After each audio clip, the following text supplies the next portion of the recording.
through already? Sure, Sis. I just finished the letter to Aunt Helen and Uncle Ross. Oh, and I want to write to cousins Jimmy and Alice and thank them, too. I don't know how you do it, Wally. You make it seem so easy. Here, I brought down some old letters to try to find some help there, but it just didn't do any good. Why not? You read me some of those letters.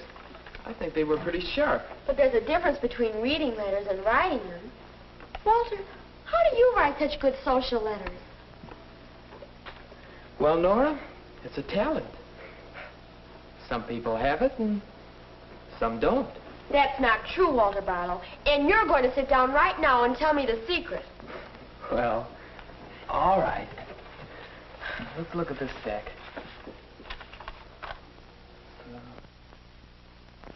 What are you doing? There. You see, Nora, different letters have different purposes. They do all kinds of things.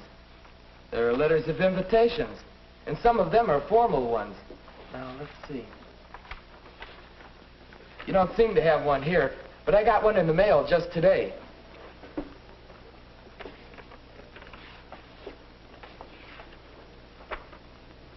See?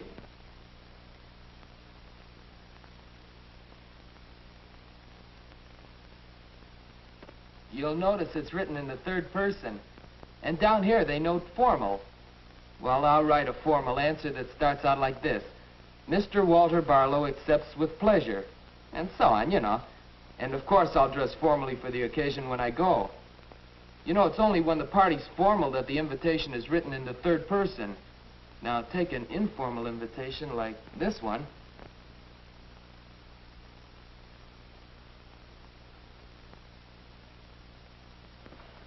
You don't have to write an answer to this kind of invitation. Chances are your phone to accept this one. Well, that's one general purpose of some social letters. Giving invitations, accepting invitations, sending regrets that you can't be present. Now, here's a group of letters with another purpose.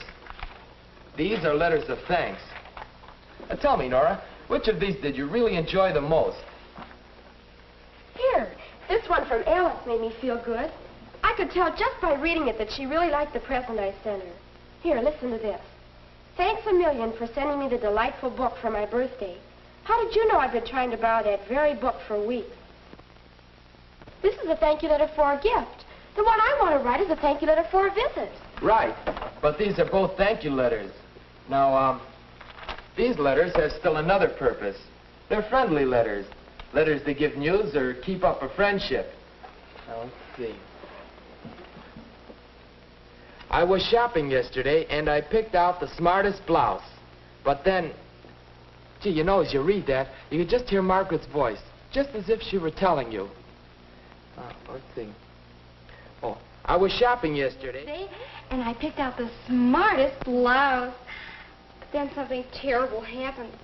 I couldn't find my change purse. I was so embarrassed and frightened, too. Well, I had left it at home. Oh, what an experience. No blouse. Now, that's a pretty good example of the sort of thing that makes a letter a lot of fun. And then there's another type of social letter. It's the letter of sympathy. We don't have one here, but I got a lot of them when I had pneumonia. They were all informal and very friendly, and they certainly made me feel better. There, you see? Well, I see that there are different letters for different purposes, and I think I know the purpose of mine. It's a thank you letter for a visit. Mm-hmm. But, well, that's what I tried to write, but it's not very good.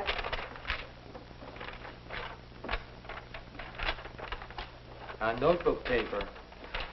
And torn out. Written in pencil. Hey, you'll want it neater than that. And you better check that spelling, too. Read it, please. Okay. Dear Uncle Ross and Aunt Helen, I hope you are all well. I want to thank you for having Walter and me for the gorgeous visit. We had a good time. Can you imagine what they'd think if they read such a letter?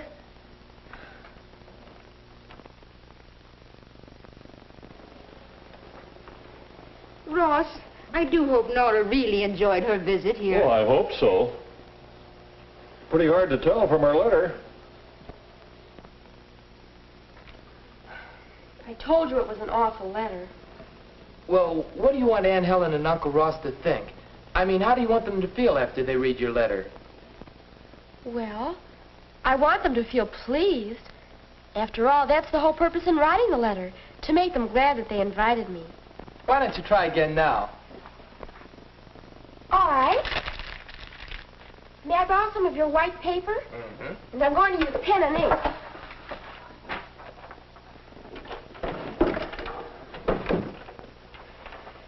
Now try to imagine what you want your letter to look like. Look at the page. See what should go on it. First, you'll want your address and the date, of course. Then the salutation. And the main part of the letter.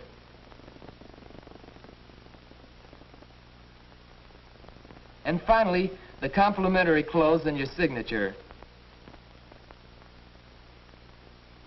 You'll want even margins.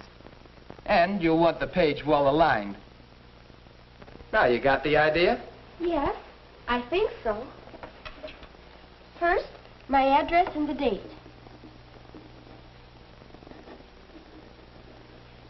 And then the salutation, Dear Aunt Helen and Uncle Ross.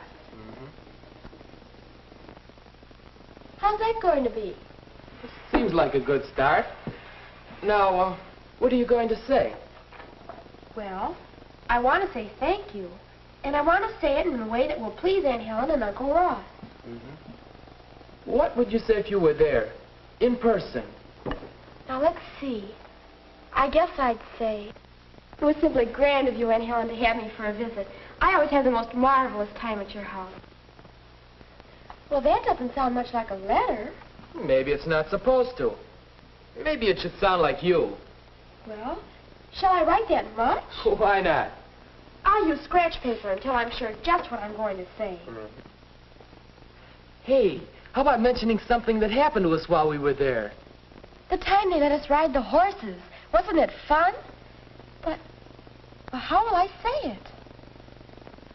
You did so many nice things for her. Oh, my. I'll never forget riding the horses. My, it was exciting and so much fun. Why, this is going to be easy. I'll have a letter done in no time. And I'll start on the letter to Jimmy and Alice.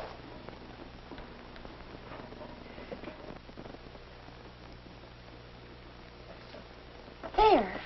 I think that's a good thank you note. Do you want to hear it? All right. Just a minute. The page certainly looks neat. Hey, that's good. And while you read it, why don't you try to imagine how Aunt Helen and Uncle Ross will react to the letter? All right. Dear Aunt Helen and Uncle Ross, thank you so much for letting me visit you. I always have a wonderful time at your house, and so does Walter. You did so many lovely things for us. I'll never forget riding the horses. My, it was exciting and so much fun. But most of all, I think I enjoyed just being at your house and being your guest. So I do mean it when I say thank you. Affectionately, Nora.